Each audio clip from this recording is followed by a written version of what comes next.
Shalom. Selamat pagi saudara-saudari terkasih dalam nama Tuhan. Mari kita mulai hari kedua renungan kita dengan hati yang terbuka. Tuhan, bukalah hati kami untuk bermurah hati di tengah masa sulit. Amin. Hari ini, kita akan merenungkan sebuah kisah iman yang luar biasa dari 1 Raja-Raja pasal ke-17. Mari kita baca bersama ayat 13 sampai ke-16. Ayat ini menceritakan pertemuan antara Nabi Ilya dengan seorang janda di Sarfat. Saat itu, sedang terjadi kelaparan yang hebat.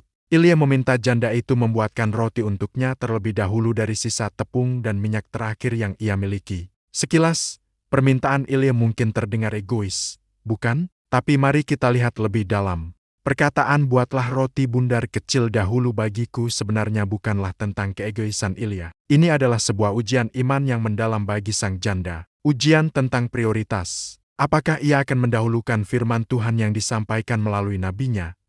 Ataukah ia akan menyerah pada rasa takut akan kelaparan dan logikanya sendiri? Kita semua tahu akhir ceritanya. Janda itu memilih untuk taat. Ia mengambil langkah iman, memberikan apa yang terakhir ia punya, dan mujizat pun terjadi. Tepung dalam tempayan itu tidak habis dan minyak dalam buli-buli itu tidak berkurang.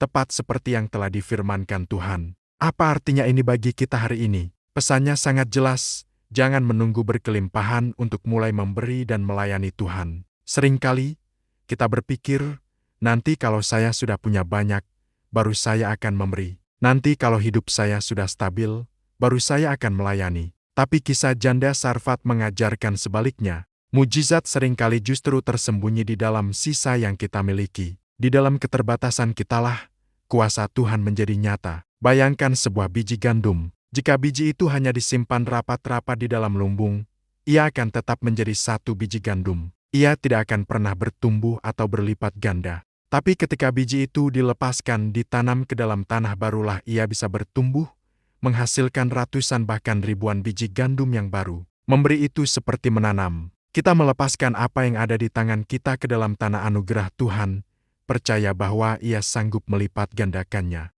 Jadi, apapun sisa yang Anda miliki hari ini mungkin sedikit waktu, sedikit tenaga, sedikit sumber daya jangan ragu untuk menyerahkannya kepada Tuhan. Apa yang kita serahkan ke tangan Tuhan tidak akan pernah kekurangan, justru akan dilipat gandakan untuk menjadi berkat bagi banyak orang. Tangan yang terbuka untuk memberi adalah tangan yang siap menerima mujizat. Mari kita tutup renungan kita dalam doa. Terima kasih Tuhan, atas kecukupan yang Engkau berikan bagi kami setiap hari. Ajari kami untuk selalu memiliki hati yang mau memberi seperti janda di Sarfat. Mari kita naikkan doa yang diajarkan Tuhan Yesus kepada kita. Bapa kami yang di sorga, dikuduskanlah namamu, datanglah kerajaan-Mu, jadilah kehendak-Mu di bumi seperti di sorga. Berikanlah kami pada hari ini makanan kami yang secukupnya dan ampunilah kami akan kesalahan kami, seperti kami juga mengampuni orang yang bersalah kepada kami. Dan janganlah membawa kami ke dalam pencobaan, tetapi lepaskanlah kami daripada yang jahat.